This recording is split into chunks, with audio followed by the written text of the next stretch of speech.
Hello बच्चों, कैसे हैं आप लोग। मेरा नाम है अजय और हमारे इस YouTube चैनल में आपका स्वागत है। तो कल अपन ने जो वेव्स ऑफ चार्जिंग है उनकी बात कर ली थी। अपने 3 टाइप से होती है, इंडक्शन से, कंडक्शन से और फ्रिक्शन से। ठीक है, अपन ने चार्जिंग की बात कर ली थी, मतलब अपन चार्ज को यानी कि किसी बॉडी को अगर अपन को चार्ज करना है तो इनके वेव्स कैसे कैसे होंगे। तो फ्रिक्शन से भी अपन कर सकते हैं, कंडक्शन से भी कर सकते हैं और इंडक्शन से भी कर सकते हैं। मतलब डायरेक्ट कनेक्ट, विदाउट कनेक्ट और रबड़िंग, मतलब इंसुलेटर की तरह। दो अपन ने बॉडी ली, उनको रब किया तो वो फ्रिक्शन हो गया, और वहाँ फ्रिक्शन होने के बाद में एक थर्मल एनर्जी मिल गई, और इलेक्ट्रॉन को इतनी ही एक तरीके से थर्मल एनर्जी मिलने के बाद में क्या हो जाते हैं, वो मोशन करने लग जाता है। यहाँ तक अपन ने बात कर ली थी। फिर अपना जो अगला टॉपिक है वो क्या था, कूलम्ब्स लॉ। मैंने कल हल्का हल्का आपको बता दिया था ना। आज इसका अपन अच्छी तरीके से बात करेंगे कि हाँ इसका यूज़ कैसे करेंगे, इसमें सिमिलरिटी क्या हैं, और इनके जो न्यूमेरिकल हैं वो कैसे अपन सोल्व करेंगे। और जो बोर्ड ऑफ व्यू है ना, बोर्ड के हिसाब से भी अपन देखेंगे कि हाँ इसमें से क्वेश्चन कैसे पूछे जाते हैं। और जो कंपटीशन एग्ज़ाम है जैसे नीट, एनडीए है ना, उन एग्ज़ामों में कूलम्ब्स लॉ जो है उससे कैसे क्वेश्चन पूछे जाते हैं। तो ठीक है, तो चलिए अपन आज की क्लास क्या करते हैं, स्टार्ट। तो क्या है ये कूलम्ब्स लॉ। तो इसका पूरा नाम तो क्या है, चार्ली एंगस्ट्रॉम डी कूलम। बार बार अपन कूलम्ब्स लॉ पढ़ रहे हैं तो इनका पूरा नाम अपने को आना भी चाहिए, है ना। इन्होंने ये जो लॉ है वो 1743 के अप्रोक्स दिया था, है ना। मैं वैसे बता रहा हूँ, नॉर्मली याद नहीं रखना कि आपको पता रहे हाँ कि ये जो लॉ है उस टाइम पे आया था। ठीक है, और नाम इनका चार्ली एंगस्ट्रॉम डी कूलम है। इतनी बात क्लियर हो गई। अब इन्होंने ऐसा क्या बताया कि जो अपन पढ़ रहे हैं, कुछ अच्छी चीज़ बताई तभी तो अपन पढ़ रहे हैं। नोट्स भी बनाएंगे, इनके क्वेश्चन भी क्या करेंगे, सॉल्व करेंगे, है ना। हाँ, ये अपन टॉपिक स्टार्ट करने से पहले, जैसे कई बच्चों के जैसे 12th की फिजिक्स में प्रॉब्लम होती है बजाय 11th की, है ना, तो उसकी 5 मिनट में अपन बात कर लेते हैं। जैसे जो 11th की जो फिजिक्स है उसमें जो भी अपने को जो पार्टिकल हैं तरीके से, जो बॉडी है वो आंखों से आराम से दिखाई देती है ना, तो अपन उनको विजुलाइज कर लेते हैं और रिलेट भी हो जाते हैं। हाँ कि पुली ऐसी होती है, सीढ़ी ऐसी होती है, तो वो अपने को रिलेट हो जाती है और समझ में आने लग जाती है। अब यहाँ पे अपन बार बार एक पॉइंट चार्ज यूज़ करेंगे, एक वर्ड, उसके बारे में बताएंगे। तो आपको अभी तक पॉइंट चार्ज देखा नहीं, तो आप उस चीज़ों से क्या नहीं हो पा रहे, रिलेट नहीं हो पाते, इसलिए समझने में क्या होती है, देरी होती है। समझ में तो आएगी पर अपने समय के अनुसार, जैसे धीरे धीरे आप बार बार पढ़ोगे तब जाके आएगी, बजाय 11th में आप उन चीज़ों को जल्दी रिलेट कर लेते हो। ठीक है, जैसे कई बच्चे ऐसे बोलते हैं सर 11th की बजाय हमें 12th की फिजिक्स यानी कि थोड़ी हार्ड लगती है। तो ये यही कारण है, क्योंकि वहाँ पे जो बॉडी है वो बड़े बड़े पार्टिकल्स की बात होती है, पर यहाँ जो बात होती है वो एक पॉइंट चार्ज होती है, जैसे इलेक्ट्रॉन लेवल की बात होती है। तो इलेक्ट्रॉन तो अपन नॉर्मल देख नहीं पाते, तो वो चीज़ें रिलेट नहीं हो पाती। ठीक है, तो यही कारण है। तो इनको अपन भी ज़्यादा से ज़्यादा क्या करेंगे, एक तरीके से रिलेट करने की कोशिश करेंगे, है ना, जिससे कि ये टॉपिक आपको अच्छी तरीके से समझ में आ जाए। इतनी बात हो गई। चलो, तो आज का जो टॉपिक है वो क्या है अपना, कूलम्ब्स लॉ। तो ये इंटरेक्शन ऑफ चार्ज तो अपन ने पढ़ ही लिया था। तो ये चार्ज का क्या बताता है, एक तरीके से इंटरेक्शन। अब वो रिपेल करेगा, अट्रैक्ट करेगा, वो अपन चार्ज पे डिपेंड करता है कि अपन कौन से चार्ज यूज़ कर रहे हैं। पर इंटरेक्शन ऑफ चार्ज, जैसे अभी प्रीवियस लेक्चर में अपन ने पढ़ के आया कि प्लस प्लस क्या होता है सर, रिपेल करेगा, ये पढ़ के आए ना आप। एंड माइनस माइनस भी रिपेल करेगा, एंड पॉजिटिव नेगेटिव अट्रैक्ट। हाँ, तो ये जो बातें हैं वो अपन ने पिछले लेक्चर में पढ़ ली थी।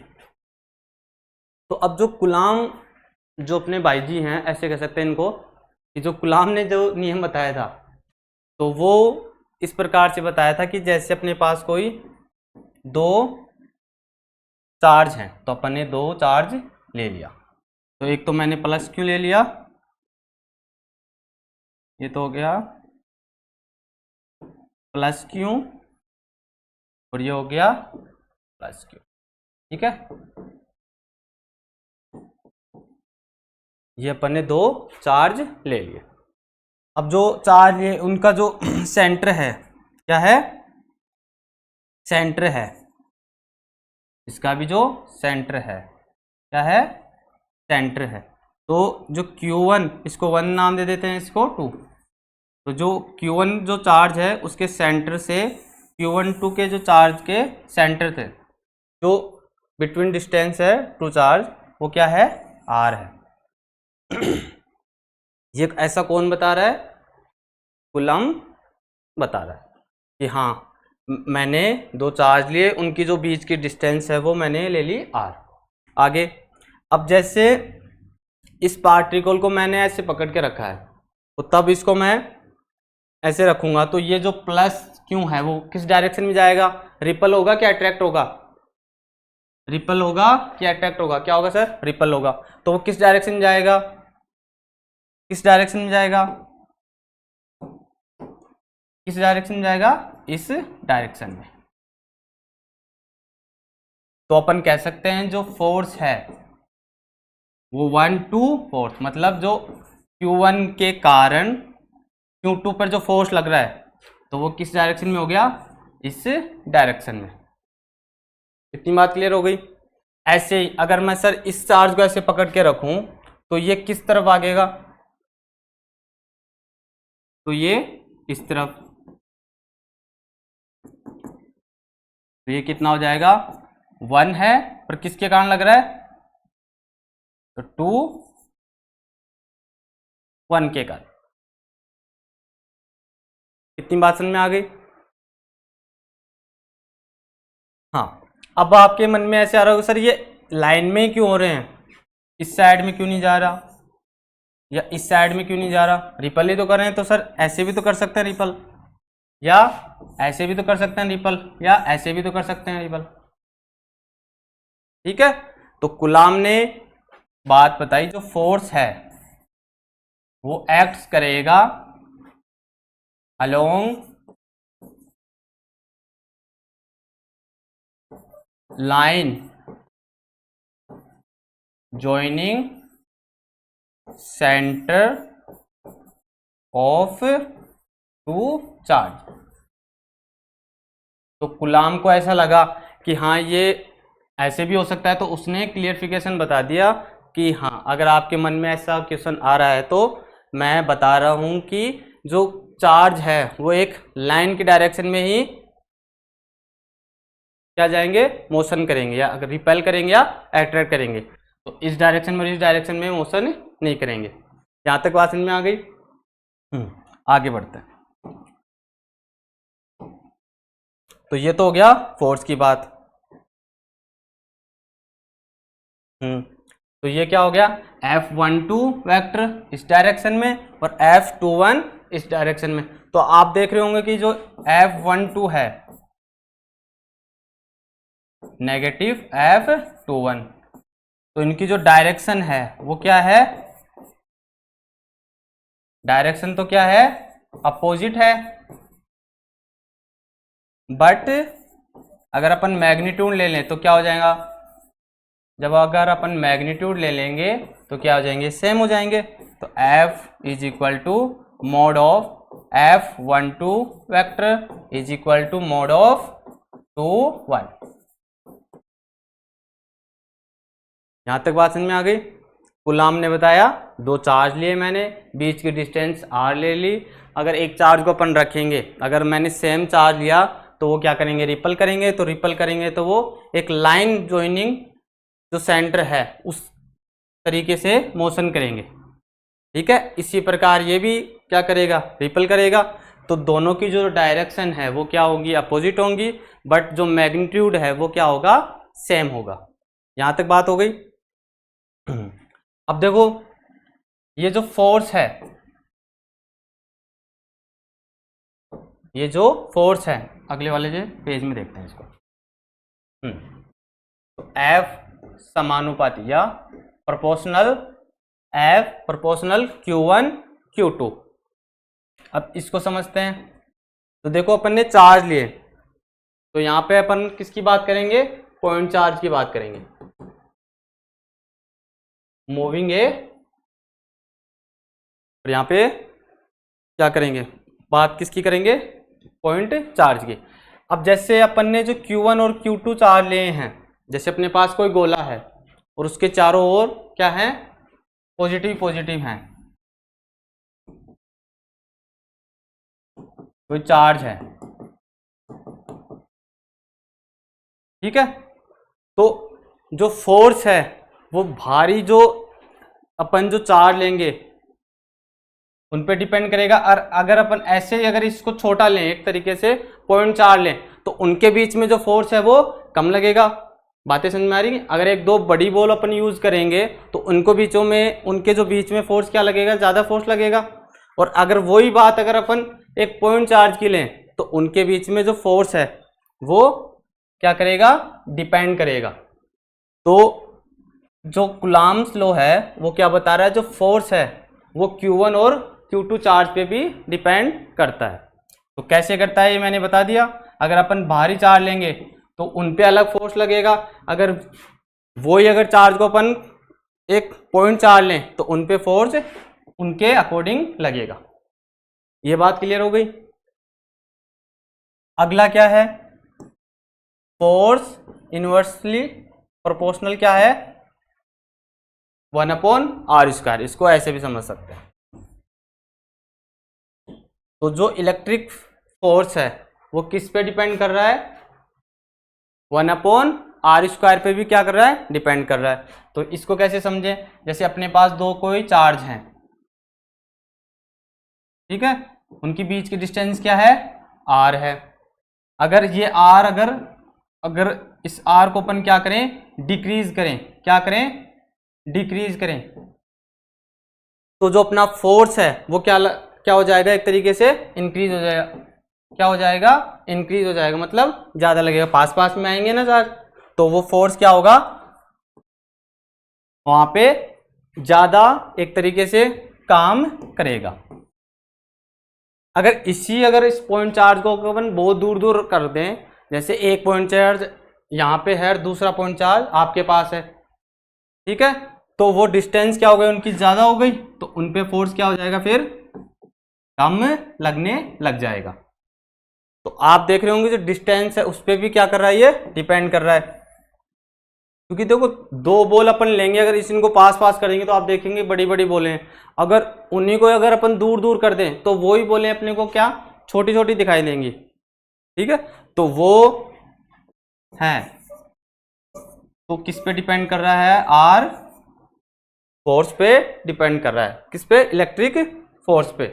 जो इलेक्ट्रोस्टैटिक फोर्स है वो किस पे डिपेंड कर रहा है, r² पे। मतलब जो बिटवीन डिस्टेंस है इनके बीच में, टू चार्ज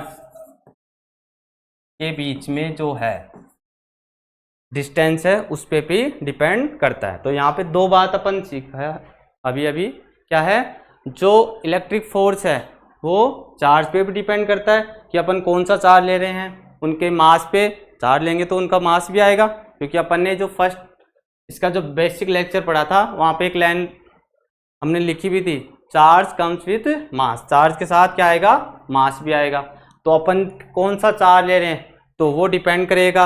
अगर अपन छोटे चार्ज ले रहे हैं, ठीक है, तो उन पे अलग फोर्स लगेगा। अगर वही चार्ज अगर अपन बढ़ा रहे हैं, उनका मास भी बढ़ेगा, तो उन पे जो फोर्स है वो अलग प्रकार का लगेगा।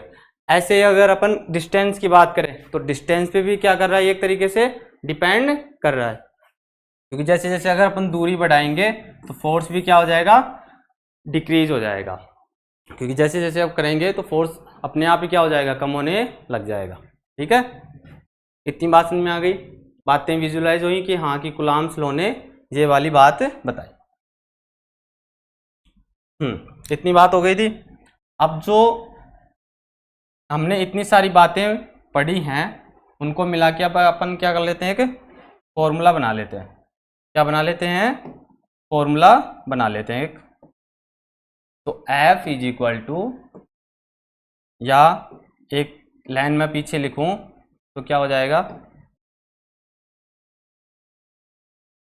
F is proportional Q1 Q2 upon R square. ठीक है, अगर अपन इसका जो प्रोपोर्शनल है उसको अगर अपन हटाएंगे तो क्या बन जाएगा, K Q1 Q2 upon R square. ये ही आपका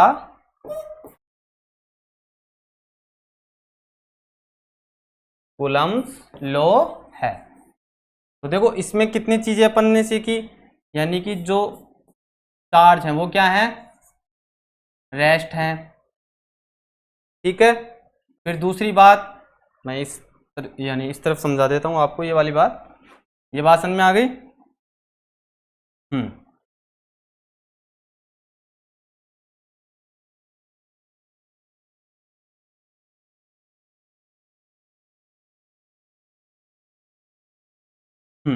तो देखो ये फॉर्मूला मैंने इस प्रकार लिख दिया, इसका मैं एक तरीके से कंक्लूजन बता रहा हूँ आपको, है ना, फॉर्मूले का। तो ये आपका क्या है, कूलम्ब्स लॉ, एक तरीके से क्या हो गया, फॉर्मूला हो गया ये।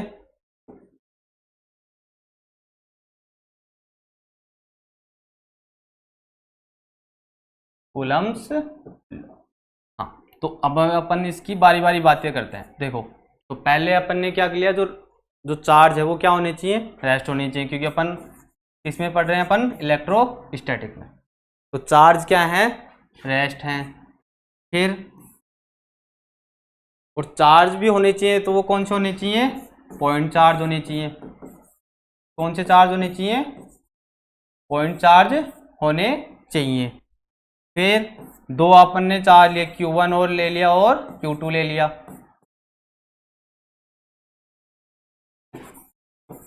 और जो डिस्टेंस वो इन्वर्सली प्रोपोर्शनल है, तो अपन ने F inversely proportional 1/r square. तो ये चार बातें अपन ने लेके इसकी क्या बना ली, डेफिनेशन बना ली। चार्ज क्या होना चाहिए, रेस्ट होना चाहिए, और वो भी क्या होना चाहिए, साथ साथ पॉइंट चार्ज होना चाहिए। अपन एक्सटेंड चार्ज की बात नहीं करें, बड़े बड़े चार्ज की बात नहीं करें, किसकी बात करें अपन, पॉइंट चार्ज की। अभी तक आपको इस वर्ड का मतलब समझ में आ गया होगा कि पॉइंट चार्ज क्या होता है। फिर अपन ने Q1 Q2 भी लिया है, तो वो भी अपन को बताना पड़ेगा डेफिनेशन में। And F is inversely proportional R square. यहाँ तक बात समझ में आ गई। अभी अपन ने सिर्फ कूलम्ब्स लॉ पढ़ा है, ठीक है। इसको, हाँ एक बात और है, वो भी आपको बता देते हैं साथ साथ। जो कूलम्ब्स लॉ है उसको अपन स्क्वायर इनवर्स स्क्वायर लॉ भी कहते हैं। क्या कहते हैं, कूलम्ब्स लॉ को इनवर्स स्क्वायर लॉ भी कहते हैं। तो इसको भी ध्यान रखना है अपने को। तो जो कूलम्ब्स लॉ का है वो अपन क्या बोलते हैं, इनवर्स स्क्वायर लॉ के नाम से भी जानते हैं, ठीक है। तो ये कैसे समझे, तो अभी अपन ने निकाला है F is inversely R square, ठीक है। अगर इसको अपन ग्राफ से समझें तो ये क्या हो गया, R सेपरेशन अपन ले रहे हैं इसको, और इस साइड में ले लेते हैं फोर्स। आपको आने वाली क्लासों में अपन ग्राफ बनाना भी आपको सिखाएंगे, हाँ कि सर ये कब जो स्लोप नीचे आता है, कब डाउन जाता है, कब ये सेंटर पॉइंट को क्रॉस करता है या एक्स एक्सिस को क्रॉस करता है, ये सारी बातें अपन ग्राफ में पढ़ेंगे, ठीक है। तो आपको अपन ग्राफ बनाते कैसे हैं वो भी सिखाएंगे, ठीक है। तो अभी के लिए तो ये बना लेते हैं। तो आप तो ये आपको इस टाइम पे क्या दिख रहा है, जो F है इज इनवर्सली प्रोपोर्शनल क्या है, R स्क्वायर। मतलब R की अगर वैल्यू अपन बढ़ाएंगे या R को क्या करेंगे अपन, इंक्रीज करेंगे, तो F जो है वो अपने को क्या हो जाएगा, कम मिलेगा, तो क्या हो जाएगा, डिक्रीज हो जाएगा। यही तो होगा। ये अगर डिक्रीज है तो ये क्या हो जाएगा, इंक्रीज हो जाएगा। इतनी तो बात है सिर्फ, अगर ये इंक्रीज है तो ये डिक्रीज हो जाएगा। तो इनका ग्राफ भी इसी प्रकार मिलेगा। तो इस जो कुलाम्स जो लॉ है उसको कई बार इन्वर्स स्क्वायर लॉ भी कहते हैं। तो पता चल गया इन्वर्स स्क्वायर लॉ कैसे नाम निकला इसका। तो अपन जो कुलाम्स लॉ है उसको इस नाम से भी याद रखेंगे।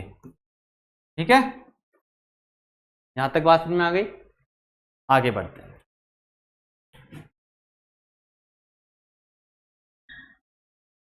अब आगे क्या है, vector form of Coulomb's law. ये कई बार जैसे बोर्ड के एग्जाम में पूछ लेता है कि कुलाम्स लॉ को वेक्टर फॉर्म में लिखो, है ना। कुछ Q1 Q2 दे देगा आपको और ऐसे बताना होगा कि इसको वेक्टर फॉर्म में या इसका डेरिवेशन आप बताइए। ठीक है, और जैसे नीट और जेई में, तो जेई में भी ये पूछा हुआ है ना, तो अपन इसको भी करेंगे। तो अब क्या है, vector form of Coulomb's law. तो अपन ने जो बात की थी उसी को ही लेके चलेंगे। तो क्या थी अपने पास, अपन ने क्या लिया, 2 4 ले लिए अपन ने, वही Q1 और Q2। बीच की जो डिस्टेंस है वो क्या है, R है। ये क्या हो गया, Q1 प्लस, या इसको कह सकते हैं अपन, ठीक है, इसको 1 कह देते हैं और इसको 2 कह देते हैं। तो यानी कि जो फोर्स है वो इस तरीके से काम करेगा इसमें। तो जो अपन अगर 1 को पकड़ के रखेंगे तो 2 इस तरफ में भागेगा, तो 1 के कारण फोर्स लग रहा है। ठीक है, तो ये क्या हो जाएगा, या इसको इस प्रकार भी लिख सकते हैं, और ये क्या हो जाएगा इस प्रकार से, इसमें F12। ठीक है, यहां तक बात हो गई। अब अपने को क्या निकालना है, इसका वेक्टर फॉर्म निकालना है। क्या निकालना है, वेक्टर फॉर्म। तो देखो इसका अगर अपन इस डायरेक्शन में चलें, ठीक है, तो ये तो 1 हो गया और ये 2 हो गया। तो अपन अगर इसका डिस्प्लेसमेंट निकालें तो क्या निकालते हैं, फाइनल माइनस इनिशियल। तो ये कितना हो जाएगा, R2 माइनस R1 वेक्टर। अगर इस डायरेक्शन में अपन चलें R वेक्टर के लिए तो इसमें कितना हो जाएगा, ये क्या हो जाएगा, अब इनिशियल हो जाएगा, ये क्या हो जाएगा, फाइनल। तो अब क्या हो जाएगा, R1 vector minus R2 vector. इतनी बात क्लियर हो गई। अब अपने को क्या निकालना है, वेक्टर फॉर्म। तो अपन नॉर्मल तो जानते ही हैं, तो F is equal to K Q1 Q2 upon mod R square, क्योंकि अपने को क्या लेना है, वेक्टर फॉर्म में लेना है। ठीक है, तो इस साइड में आप ये चीज़ें तो बेसिक जानते हो। जैसे अगर मैं R ले रहा हूँ तो इसको क्या लिख सकता हूँ, R2 माइनस R1। अगर ये इनिशियल है, ये फाइनल है। ठीक है, अगर अपन मोड लेते हैं तो अगर अपन R1 माइनस R2 भी लिखते हैं तो वो भी पॉसिबल हो जाएगा, क्योंकि मोड में नेगेटिव पॉजिटिव ऑलवेज क्या हो जाता है, पॉजिटिव। इतनी बात क्लियर है। तो मोड R वेक्टर। अब देखो अपने को यूनिट वेक्टर निकालना आता है। अगर जिसको नहीं आता वो, हमने जो 11th क्लास जो अभी स्टार्ट की है उसमें जो बेसिक को करो स्ट्रॉन्ग, ऐसा एक लेक्चर है, उसमें आप जाके देख सकते हैं, है ना, कि यूनिट वेक्टर कैसे निकालते हैं।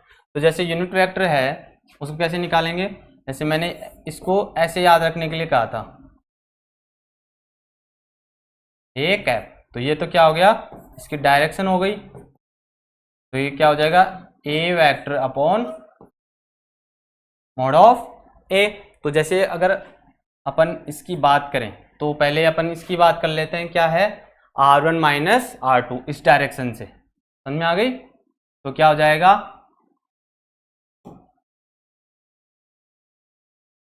R1 minus R2 vector. ये पूरा क्या है, R तो मैंने इसका ले लिया, कैप ले लिया, एक तरीके से यूनिट वेक्टर ऑफ डायरेक्शन, यानी यूनिट वेक्टर की ये है और इसकी अपन ने क्या ले लिया, डायरेक्शन। क्योंकि अपन ऐसे भी इसको क्या कर सकते हैं, लिख सकते हैं। इतनी बात क्लियर है। और ये तो अपन जानते हैं F is equal to F12 vector और F2 वेक्टर, ठीक है, क्योंकि मोड ले लिया अपन ने।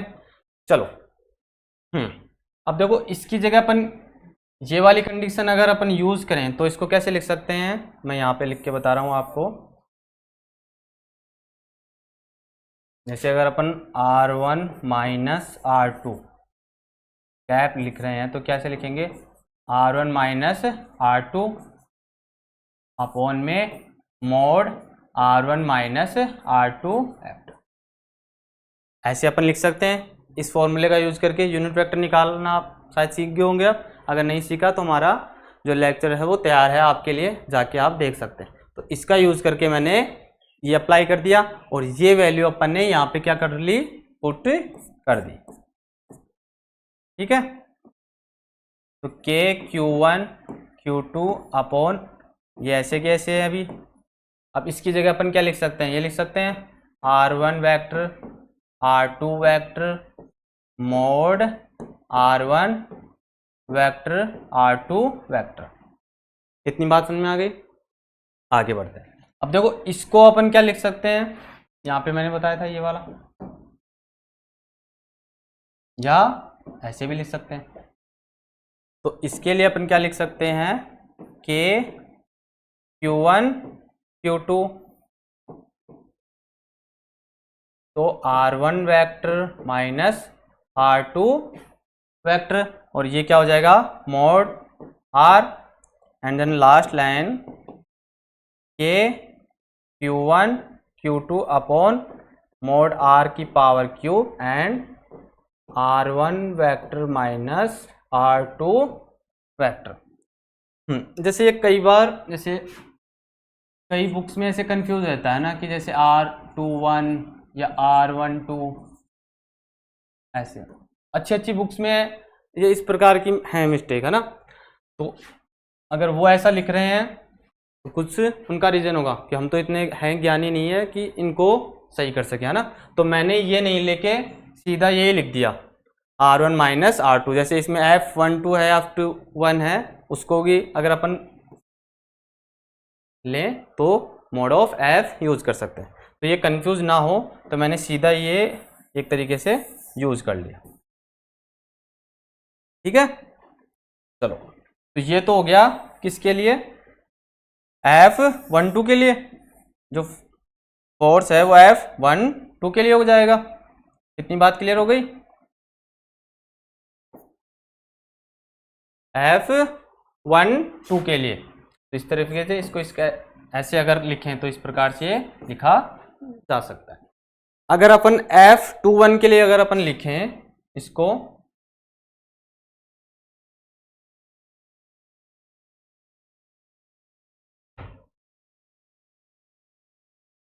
अगर इसको अपन लिखें जैसे F12 वेक्टर यूज किया अपन ने के Q1 Q2 upon mod R की power 3 and R1 vector minus R2 vector, ये तो हो गया F12 के लिए। अगर F21 के लिए निकालें अपन तो क्या हो जाएगा, सिमिलरली अपन निकाल सकते हैं के Q1 Q2 मोड R की power 3 and R2 vector minus R1 vector.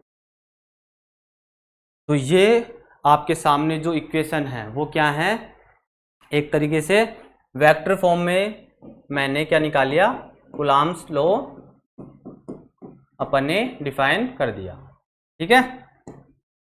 बातें समझ में आ रही है। पहले जो अपन ने पढ़ा था वो नॉर्मल यूज अपन कर सकते हैं, पर कई बार जैसे ऐसे लिखा होता है कि वेक्टर फॉर्म में आप कूलॉम्स लॉ को बताएं, तो आप कैसे बताओगे, तो वहां पे पता नहीं होगा सर आपने तो सिर्फ कूलॉम्स लॉ बताया था, वेक्टर फॉर्म कैसे पूछ लिया। तो उसके लिए ये मैंने करवा दिया, ठीक है। यहाँ तक बातें आप साफ हो रही होंगी, हाँ, कि सर ऐसा भी होता है क्या। चलो ये हो ही गया। अगला जो टॉपिक है वो क्या है, Coulomb's law and gravitational law. उससे पहले मैं आपको पहले समझा देता हूँ, फिर अपन इसकी बात कर लेंगे, है ना।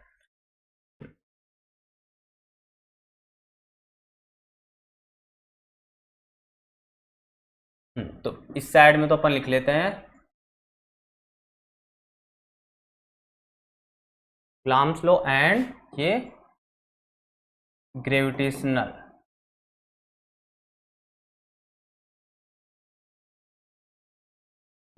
देखो ये कुछ 1700 मतलब 1743 और ये कुछ मतलब अप्रोक्स बता रहा हूं मैं 16 के करीब इन्होंने अपना जो लॉ है वो नियम दिया था एक तरीके से।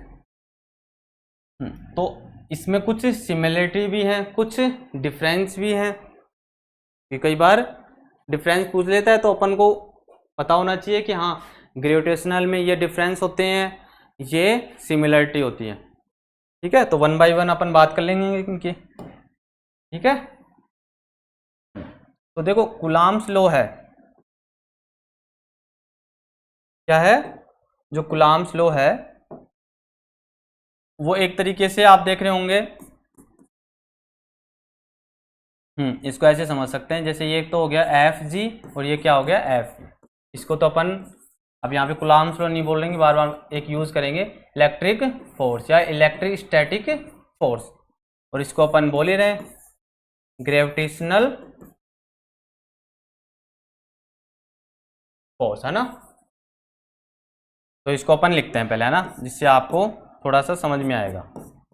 इसे ऐसा भी दिखता है ये, तो ये क्या हो जाएगा F इज इक्वल टू के Q1 Q2 upon R square, और ये क्या मिलता है अपने को मिलेगा F is equal to G M1 M2 upon R square.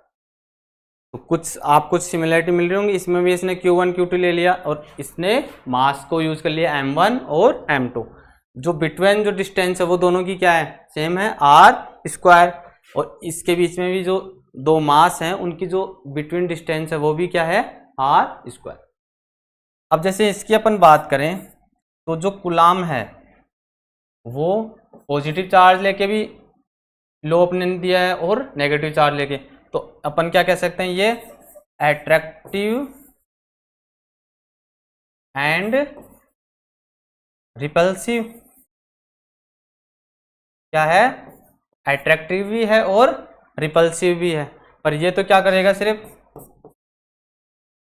Attract ही कर पाएगा, क्या कर पाएगा सिर्फ अट्रैक्ट ही कर पाएगा, कौन ग्रेविटेशनल फोर्स।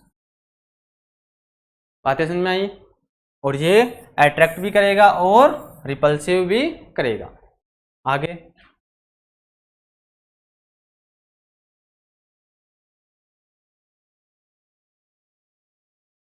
जो कूलम्ब्स लॉ है वो ये मैंने के लिख रखा ना, के Q1 Q2 upon R square. तो ये के क्या है एक कांस्टेंट है, क्या है एक कांस्टेंट है, यूनिवर्सल नहीं है कांस्टेंट है। तो सर फिर क्या है ये एक तरीके से एक मीडियम कह सकते हैं जो मीडियम पे डिपेंड करता है, जैसे फ्री स्पेस हो गया, फ्री स्पेस हो गया, अपन एयर लेंगे और वैक्यूम, तो इन लगभग सब अप्रोक्स वैल्यू इन तीनों की लगभग सेम ही होती है। तो अपन क्या कहेंगे जो इलेक्ट्रिक फोर्स है, जो इलेक्ट्रोस्टैटिक फोर्स है, जो कूलम्ब्स लॉ है वो किस पे डिपेंड करता है, किस पे डिपेंड करता है, वो जो कूलम्ब्स लॉ है वो डिपेंड्स ऑन मीडियम। किस पे डिपेंड करता है, वो मीडियम पे डिपेंड करता है, पर ग्रेविटेशनल फोर्स में ऐसा नहीं होता है। तो जो ग्रेविटेशनल फोर्स है वो क्या होता है, ग्रेविटेशनल फोर्स है वो इंडिपेंडेंट ऑन या अपॉन क्या होगा मीडियम, या ऐसे कह सकते हैं does not, gravitational force does not depend upon, इस पे मीडियम पे डिपेंड नहीं करता।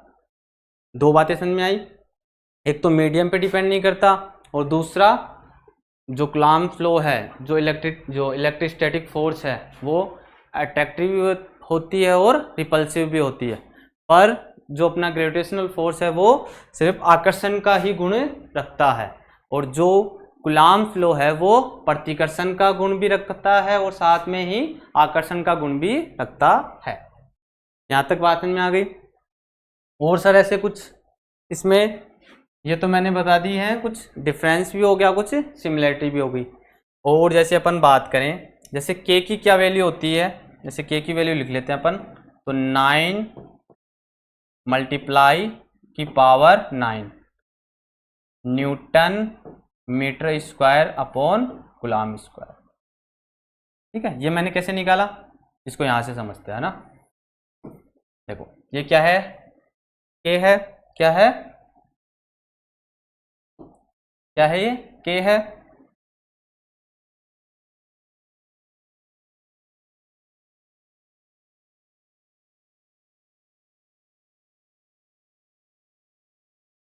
इसको ऐसे लिखता है, ये क्या है, के Q1 Q2 upon R square. जो के है, अगर अपन के की अपन को क्या निकालना है, यूनिट, तो बाकी सबको इस तरफ भेज देंगे क्रॉस मल्टीप्लाई करके। तो जो एफ है उसका तो अपन जानते हैं क्या होता है, न्यूटन। आर स्क्वायर इस डायरेक्शन में जाएगा, मतलब क्रॉस मल्टीप्लाई होगा, तो आर कितना है, 2 है, और स्क्वायर है तो मीटर होता, अगर 1 आर होता तो, पर यहाँ पे क्या है, आर स्क्वायर है, तो क्या हो जाएगा, मीटर स्क्वायर। और जो Q1 और Q2 है, तो जैसे एक Q1 के लिए C मतलब कूलम्ब, और दूसरे Q1 चार्ज के लिए तो C, और Q2 चार्ज के लिए दूसरा कूलम्ब हो गया, पर दोनों क्या है, मल्टीपल, तो क्या हो जाएंगे, कूलम्ब स्क्वायर। ठीक है, ऐसे ही अगर अपन G की बात करें तो इसके लिए कितना होता है, 1.67 10 to power minus 11 newton metre square upon, अब यहाँ पे क्या है, जी M1 M2 अपॉन क्या है, आर स्क्वायर। तो यहाँ पे क्या हो जाएगा, के जी स्क्वायर हो जाएगा, क्योंकि यहाँ पे क्या है, मास है ना, और यहाँ पे क्या थे, चार्ज थे। तो देखो आप देख रहे होंगे कि इसका जो कांस्टेंट है, ये तो क्या है, यूनिवर्सल कांस्टेंट है, यूनिवर्सल कांस्टेंट है ना, जो अपने पास है के है, जो के का जो मान है वो जी की तुलना में बहुत ज्यादा है। तो ये एक तरीके से क्या हो गया, जो कूलम्ब लॉ है वो गुरुत्वाकर्षण बल के तुलना में बहुत ज्यादा लार्ज होगा। ये आपको पता चल ही रहा होगा सर, इसका कारण क्या है, जो कारण वो क्या है, ये है, वैल्यू मैंने बताए रखी है, यूनिट निकालना मैंने अभी के लिए, तो अभी थोड़ा थोड़ा ही बता रहा हूँ, फिर लास्ट में अच्छी तरीके से पूरा चैप्टर करेंगे अपना ना। चलो, तो मैंने जी की वैल्यू बता दी और के का वैल्यू मैंने बता दिया। अब देखो यहां से क्या हो गया, इनकी जो फोर्स का जो वैल्यू है वो भी क्या हो गया, कम और ज्यादा हो गया। ये इसकी ग्रेविटेशनल की तुलना में क्या हो गया, ज्यादा फोर्स लगेगा, एक तरीके से काम करेगा। अब आ जाते हैं जो प्रॉपर्टीज हैं वो पढ़ लेते हैं, मैंने वैसे बता दी लगभग सारी, और जो बच गई वो अपन रीड कर लेंगे, है ना। तो पहले हेडिंग तो इसमें डाली रखी है, coulomb law and gravitational law. पहले अपन देख लेते हैं सिमिलरिटी, है ना। तो देखो इनवर्स स्क्वायर लॉ अभी पढ़ के आए हैं अपन, ठीक है, दोनों ही क्या है, इनवर्स स्क्वायर लॉ। इसको ऐसे समझ सकते हैं जैसे एफ आर स्क्वायर, ऐसे G is equal F is equal to क्या लिख सकते हैं, आर स्क्वायर। जी तो क्या होता है, यूनिवर्सल कांस्टेंट, ठीक है, ये बात भी हो गई, सही है। And acts along line joining centre, दोनों हैं वो अगर रिपल और अट्रैक्ट करेगा तो एक लाइन के रूप में ही बाहर निकलेंगे, ऐसे नहीं निकलेंगे, इसको ऐसे ध्यान रख सकते हो, ठीक है।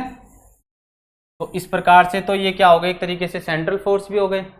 तो एक बात और नई बात अपने को याद आ गई, तो जो सेंट्रल फोर्स के एग्जाम्पल भी हो गए, क्या होंगे, coulomb law and gravitational law.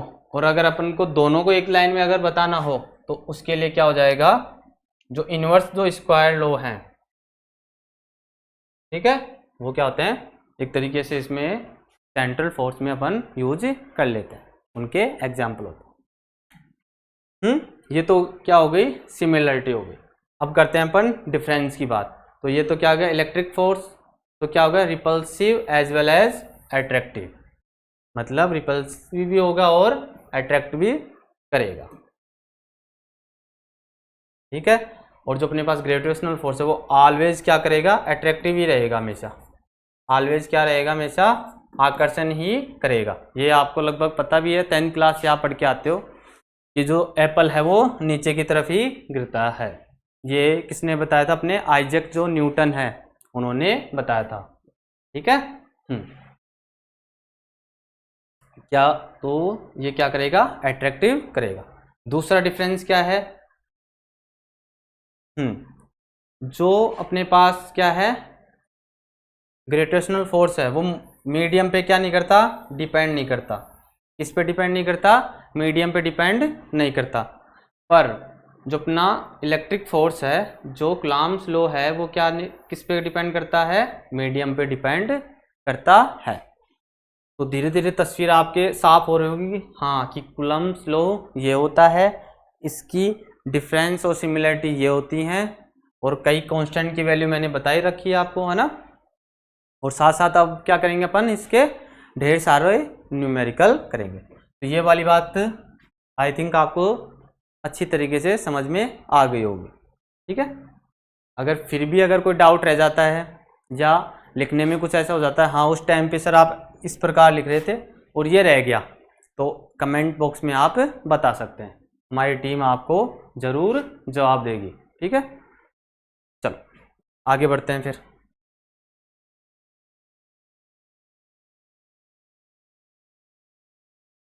आगे क्या है, क्वेश्चन है, उनको कर लेते हैं अपन। तो पहले मैं आज जो अभी तक पढ़ा है उसको अपन थोड़ा सा समराइज कर लेते हैं ना एक जगह। तो अपन ने क्या पढ़ा आज, कूलॉम्स लॉ पढ़ लिया, ठीक है। उनके जैसे कई कांस्टेंट हैं, उनकी वैल्यू अपन ने सीख ली, newton metre square upon coulomb square. और जैसे इलेक्ट्रॉन का मास कितना होता है, 9.1 इंटू 10 टू पावर -31, और ये क्या हो जाएगा, kg। ऐसे ही मास ऑफ प्रोटॉन, तो ये कितना हो जाएगा, 1.1067 10 टू पावर kg, ठीक है। ऐसे अगर अपन किसकी बात करें, स्पीड की बात करें इलेक्ट्रॉन की, तो वो कितनी है,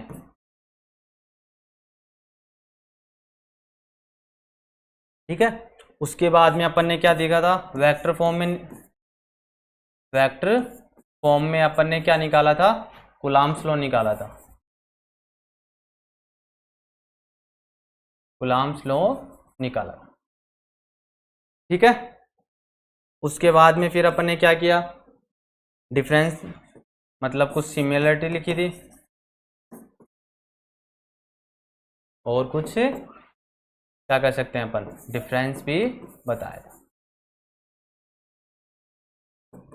ये आज अपन ने जो आज का जो लेक्चर था उसमें अपन ने ये चीज़ें आज पढ़ ली। कूलॉम्स लॉ कैसे काम करता है मैंने विजुअलाइज भी करवा दिया, कि एक बॉल का अगर अपन पकड़ के रखेंगे तो अगर वो जिस डायरेक्शन में जाएगी तो एक तरीके से क्या होगा, रिपल कर रहा है, तो वो क्या अपन जो वन जो अपने पास चार्ज है वो क्या कर रहा है, उस दूसरे को क्या कर रहा है, फोर्स के कारण दूर भगा रहा है, ऐसे ध्यान रख सकते हैं। ऐसे 2 को पकड़ रखेंगे तो 1 उस क्या करेगा, रिपेल करेगा, ठीक है। ऐसे दोनों का अगर अपन मोड ले लेंगे, क्योंकि डायरेक्शन तो क्या होती है, अपोजिट होती है, पर मैग्नीट्यूड लेने के बाद में क्या ले लेंगे अपन, तो क्या हो जाएंगे, दोनों का सेम हो जाएगा। फिर अपन ने फॉर्मूले की बात कर ली थी, Q1 Q2 upon R square, ठीक है। आगे बढ़ते हैं फिर। तो आज का जो न्यूमेरिकल है वो कर लेते हैं फिर। तो क्या है, find the ratio of Fe मतलब electric force and gravitational force for 2 electrons placed at some distance apart. ठीक है, शायद पूरा नहीं लिखा उन्होंने। तो एक तरीके से ये अपने को बताना है कि जो कूलम्ब्स लॉ है, जो कूलम्ब्स फोर्स है, जो इलेक्ट्रिक फोर्स है, वो ग्रेविटेशनल फोर्स से कितना ज़्यादा होता है। ठीक है, मैं एक बार देख लेता हूँ इसमें मिस प्रिंट तो नहीं है, फिर आगे बढ़ते हैं अपन।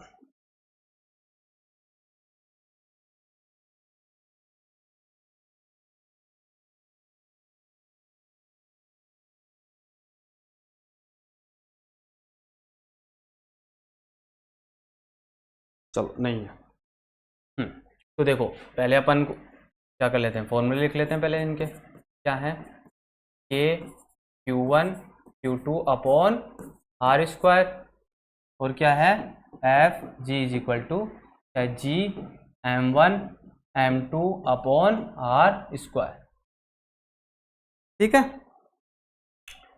तो अपने को तो क्या बताना है, इनका रेशियो बताना है। आगे शायद ऐसा है पूरा नहीं, हाँ, फाइंड द रेशियो ऑफ, तो रेशियो बताना है तो F E upon F G. तो इसी प्रकार इनको लिख लेते हैं अपन। तो के Q1 Q2 upon R square, और जब इसको अगर अपन नीचे लिखेंगे, जैसे मैं एक लाइन बढ़ा देता हूँ क्योंकि हमारे साथ बायो के बच्चे भी जुड़े हुए हैं, तो कैलकुलेशन उस प्रकार करेंगे। तो ये जो वाला डिनोमिनेटर जो वाला पार्ट है ऊपर जाके क्या हो जाएगा, इन्वर्सली प्रोपोर्शनल हो जाता है, मतलब उल्टा हो जाता है। ऐसे इसको मैं ऐसे लिखूं, जैसे के Q1 Q2 upon R square, और ये आर स्क्वायर कहाँ चला जाएगा, ऊपर चला जाएगा, और नीचे क्या बचेगा जी M1 M2। ठीक है, जब इसको और अगर अपन अच्छी तरीके से लिखेंगे तो क्या हो जाएगा, के Q1 Q2 अपॉन जी M1 M2। इतनी बात क्लियर हो गई।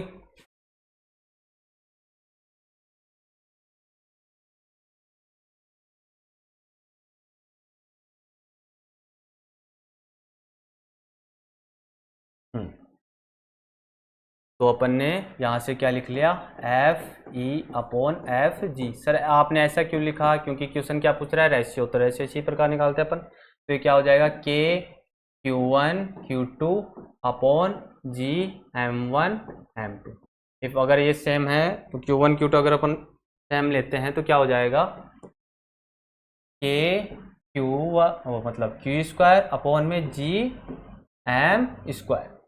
ठीक है, इनकी जब वैल्यू अपन लिखेंगे तो क्या हो जाएगा, F E upon F G. तो देखो के का मान अपन जानते ही हैं, चलो मैं इस तरफ लिख लेता हूँ एक बार। अब जितनी भी वैल्यू हैं वो मैं यहाँ लिख देता हूँ, है ना, एक बार फिर से लिख देते हैं इस तरफ, है ना। तो पहले क्या है, के की वैल्यू है, तो के की क्या वैल्यू है, 9 multiple newton metre square upon coulomb square, और फिर क्या है क्यू चार्ज अपन रख ही देंगे, कितना है ई का कितना होता है, minus 1.6 10 to power minus 19 coulomb. And G का वैल्यू अपन जानते ही हैं कितना होता है, 11 न्यूटन मीटर स्क्वायर अपॉन के जी, क्या हो जाएगा स्क्वायर। और क्या बचा, मास। ठीक है, तो मास ऑफ इलेक्ट्रॉन में अपन जानते हैं तो कितना हो जाएगा,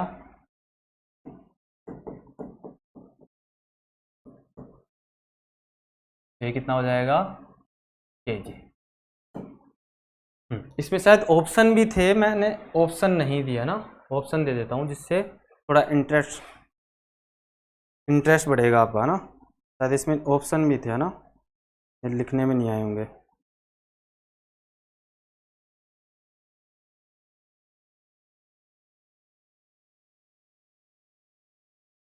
ये ऑप्शन है आपके, इस साइड में लिख देता हूँ मैं। ए क्या है, 10 की पावर 10, एंड बी क्या है 10 की पावर 20, एंड सी क्या है आपका 10 टू पावर 30, एंड डी क्या है,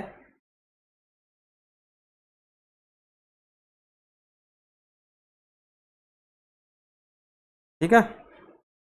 ये इसलिए करवाया कि ये फेवरेट क्वेश्चन होता है, सब करवाते हैं तो सब करवाते हैं तो अपन भी करवाएंगे, सीधी सी बात है, अपन क्यों छोड़े हैं, ठीक है।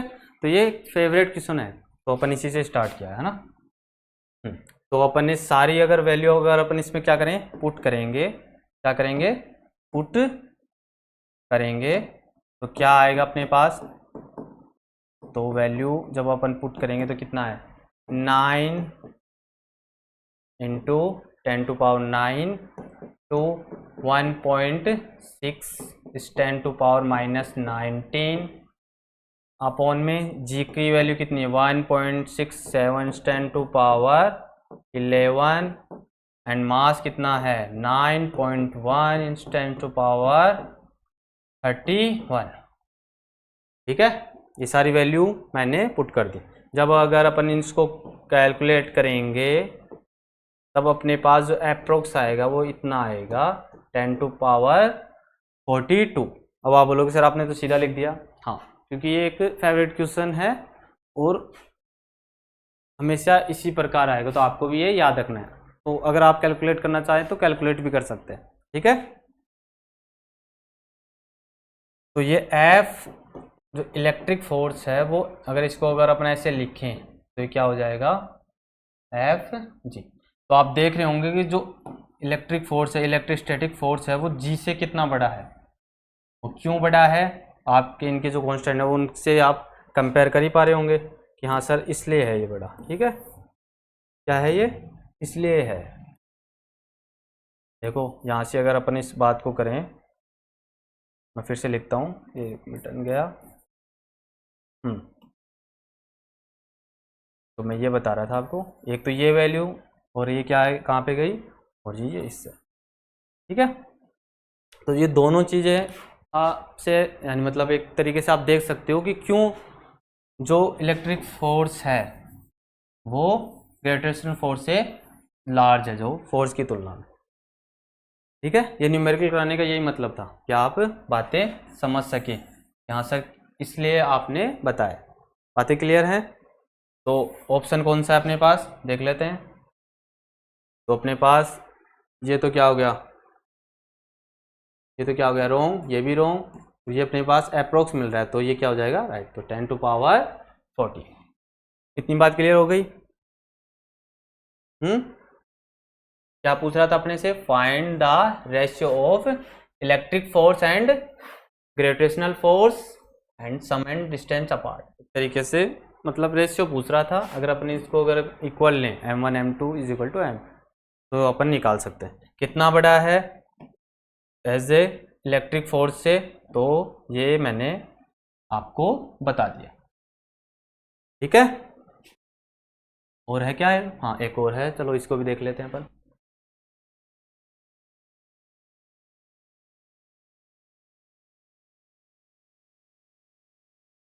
हो जा बड़ा, ठीक है, दिख रहा है, हाँ दिख रहा है, ठीक है। चलो बढ़ते हैं फिर आगे। तो क्या बोल रहा है अपने को, जैसे जैसे बोलेगा वैसे वैसे अपन करेंगे। ए charge Q is divided in 2 parts, मतलब एक चार्ज है उसको 2 भागों में अपन ने बांट लिया। And that when there 2 parts are kept at some separation and मतलब there electric force between them is maximum. जो इलेक्ट्रिक फोर्स है वो अपने को क्या दिया हुआ है, मैक्सिमम दिया हुआ है। क्या दिया हुआ है, मैक्सिमम। तो अपने को निकालना क्या है sir, the find charge on each earth, मतलब ईच पार्ट, जो अपन ने 2 भागों में बांटा था ना, ये स्टार्ट वाली लाइन क्या है, द 2 पार्ट सच दैट, ये अपने को निकालना है। कंडीशन आपको क्या दे रखी है कि जो इलेक्ट्रिक फोर्स जो है वो क्या है, मैक्सिमम है। यहाँ पे अपने को सिर्फ इतना गिवन है। बात समझ में आ गई? चलो तो करते हैं फिर इसका भी।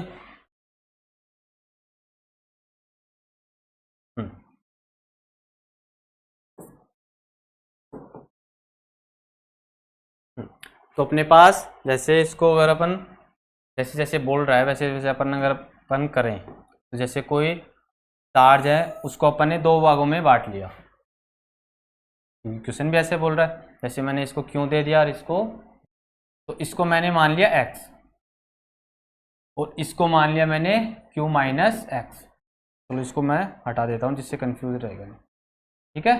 जैसे कोई चार्ज है, उस जो अपन ने दो भागों में बांटा है, तो पहले को तो मैंने मान लिया है x और दूसरे चार्ज को मान लिया है q माइनस एक्स।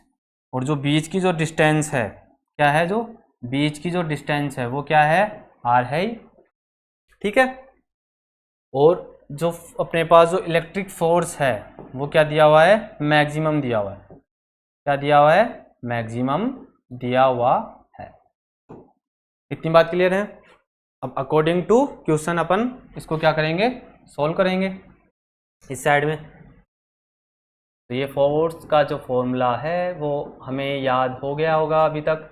अगर जिसको याद नहीं हुआ वो एक टांग पे खड़ा हो जाएगा ना, क्योंकि मैंने कितनी बार लिख दिया है, तो अभी तक आपको याद होना चाहिए। क्या है, F इज इक्वल टू के Q1 Q2 upon R square.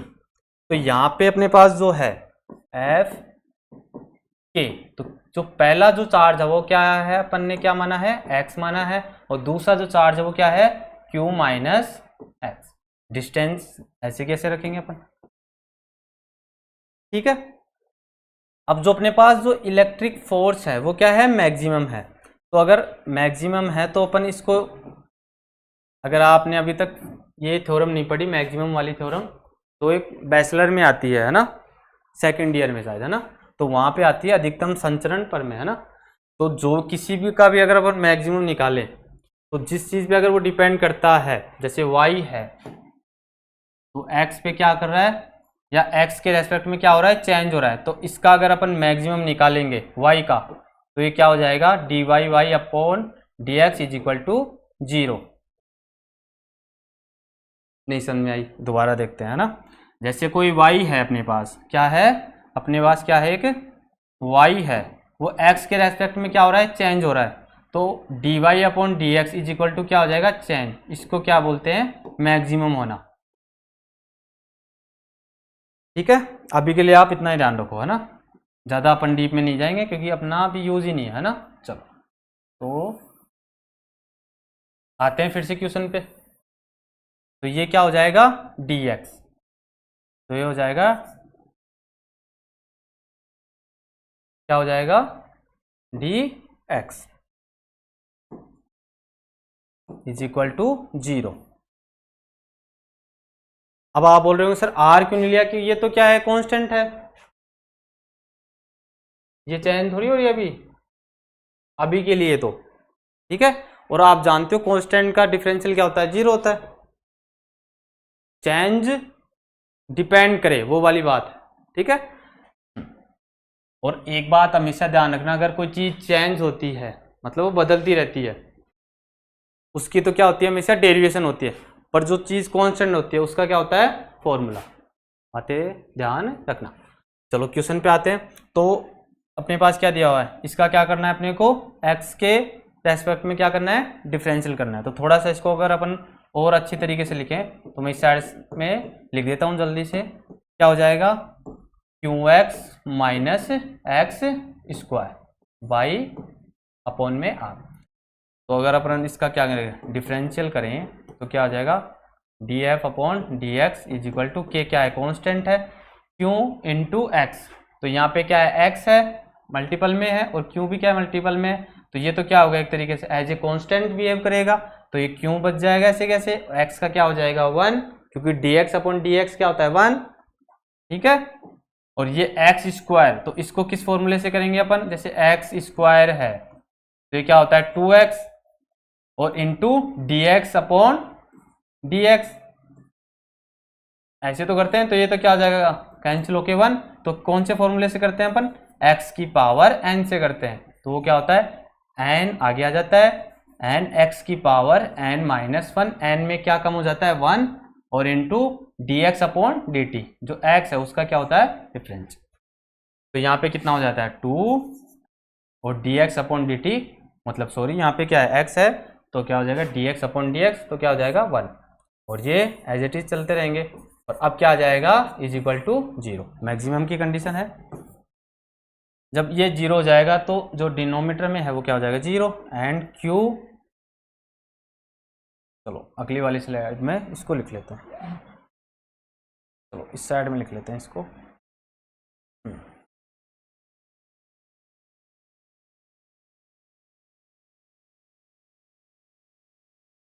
इस साइड में आ जाओ, तो ये क्या हो जाएगा K Q minus 2x upon is equal to 0। जब इसको क्रॉस मल्टीप्लाई करेंगे तो क्या हो जाएगा 0।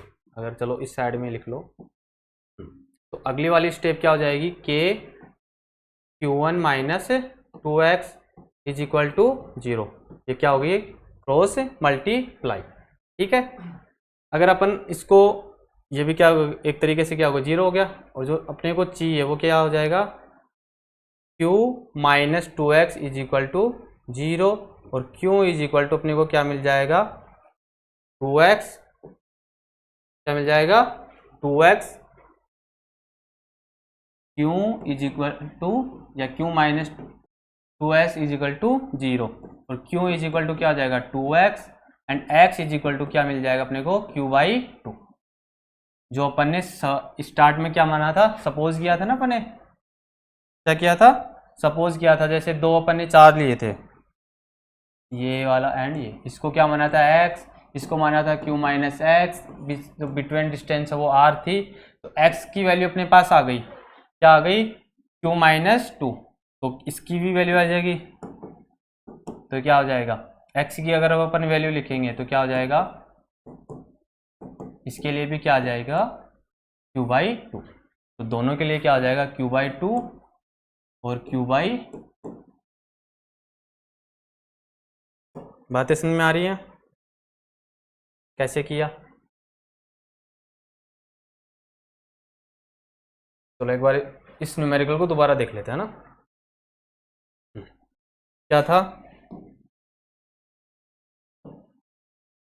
देखो ए चार्ज Q1 डिवाइडेड 2 पार्ट्स, दो भागों में बांट रखा था, and there 2 parts are kept and some separation the, अपने को क्या निकालना था, जो क्यों अपन ने दो भागों में बांटा था उन पे चार्ज कितना है वो अपने को बताना था। उसके लिए अपने को कंडीशन सिर्फ ये दी हुई थी कि जो इलेक्ट्रिक फोर्स है वो क्या है आपके पास मैक्सिमम है, ठीक है। बाकी के जो तस्वीर है वो आपके सामने, तो हमने क्या मान लिया था, ये सपोज किया था x एंड ये Q माइनस एक्स, ये क्वेश्चन में दिया हुआ था अकॉर्डिंग टू क्वेश्चन। आगे जब अपन बढ़ेंगे तो क्या हो जाएगा, ये फॉर्मूला आपको याद हो गया होगा अभी तक। फिर अपन ने क्या माना था, Q जो माना था वो लिख ही दिया मैंने, फिर Q माइनस एक्स, और ये एज इट इज चलते जाएंगे। फिर क्या था, मैक्सिमम की कंडीशन मैंने बताई दी थी, डिफरेंशियल करके क्या हो इक्वल, मतलब 0 के क्या हो जाता है वो इक्वल हो जाता है, तो 0 के इक्वल होगा तो इस प्रकार से प्रोसेस में चलेगा, एंड लास्ट में क्या आ जाएगा Q minus 2x is equal to 0, and then ये आपका क्या हो गया आंसर। तो यहाँ तक अपन ने न्यूमेरिकल कर लिया और आपका जो कूलम्ब्स लॉ है वो भी समाप्त हो गया है। तो जो आज पढ़ा है वो शायद समझ में आ गया होगा, है ना। ऐसी कुछ चीज़ें थी नहीं, मैंने हर चीज़ आपको बेसिक से इसलिए बताई थी क्योंकि आपने चार्ज पढ़ा हुआ था, इसमें चार्ज की सारी बातें थी। पॉजिटिव पॉजिटिव क्या करते हैं, रिपल करते हैं, negative negative ripple, and positive negative attractive, ठीक है। तो ये सारी बातें उनसे क्या थी, एक रिलेट थी। तो ये सारी बातें आप समझ भी पा रहे होंगे, विजुलाइज भी किया होगा कि हाँ सर पॉइंट चार्ज ये होता है, एक्सटेंड चार्ज ये होता है, के का मान ये होता है, एंड जी वैल्यू, ये कितनी जो वैल्यू है सब अपन ने आज इनकी बात की थी, ठीक है। अगला जो टॉपिक है अपना वह क्या है, प्रिंसिपल ऑफ सुपरपोजिशन, या हिंदी में अपन बोले तो अध्यारोपण का इसको सिद्धांत कहते हैं, अध्यारोपण का सिद्धांत। तो आज के लिए अपन क्या रखते हैं, इतना ही रखते हैं, ठीक है। हमारी आज की जो समय सीमा है वो क्या होगी, समाप्त हो गई। तो आप ऐसे ही बने रहिए, आगे की जो कहानी है वो आपको इसी ही चैनल पे मिलती रहेगी, है ना। तो रखते हैं आज के लिए समाप्त, है ना। चलिए फिर पढ़ते रहिए, अगर कोई डाउट है या कुछ लिखने में हो गए होगे और उस टाइम पे अगर मेरा ध्यान नहीं गया होगा तो आप कमेंट्स में जाके बता दिए। हमारी एक पूरी टीम है एक व्यक्ति की, है ना, जो इन सारी चीज़ों को संभालता है, तो वो आपको ज़रूर जवाब देगा, है ना। जो भी डाउट है वो आप कमेंट्स में बता दीजिए। कोई दिक्कत नहीं है। और हमें जो हमारे साथ हैं वो आप जुड़े रहेंगे कि हमारा कंटेंट ऐसा है। अगर अगर किसी दिन ज़्यादा अच्छा लगे, हाँ कि सर आज तो मज़ा ही आ गया गुलाम में पढ़ने में, तो अपने जो साथ के दोस्त हैं या 11th में अभी गए हैं या छुट्टियों में पढ़ना चाह रहे हैं, तो उनको आप ये हमारी जो प्ले लिस्ट है वो शेयर कर सकते हैं। ठीक है, ये एनसीईआरटी का क्या चल रहा है, एक तरीके से फ्री सिलेबस ही चल रहा है, कोर्स ही चल रहा है ना। तो आप के लिए क्या हो गया, एक बहुत ही तरीके से बेनिफिट हो गया कि हाँ सारी चीज़ें लेक्चर वाइज क्या मिल रही हैं अपने को, है ना। साथ साथ न्यूमेरिकल भी मिल रहे हैं। और तो क्या बताएं आपको, है ना। जुड़े रहिए हमारे साथ, ऐसे करते रहेंगे अपन बात। और अगर आपका अगर आउटपुट है, इनपुट तो हम दे रहे हैं इतना अच्छा सारा, मैथ की क्लास लग रही है, केमिस्ट्री की भी लग रही है, तो आपका अगर आउटपुट अच्छा रहा तो अपन क्या करेंगे, थोड़े दिन में जो ऑनलाइन है, मतलब आपसे बात भी करेंगे, तो वो क्लासें भी हम स्टार्ट करेंगे, है ना। तो चले करते हैं आज का समाप्ति, है ना। चलिए, राधे राधे।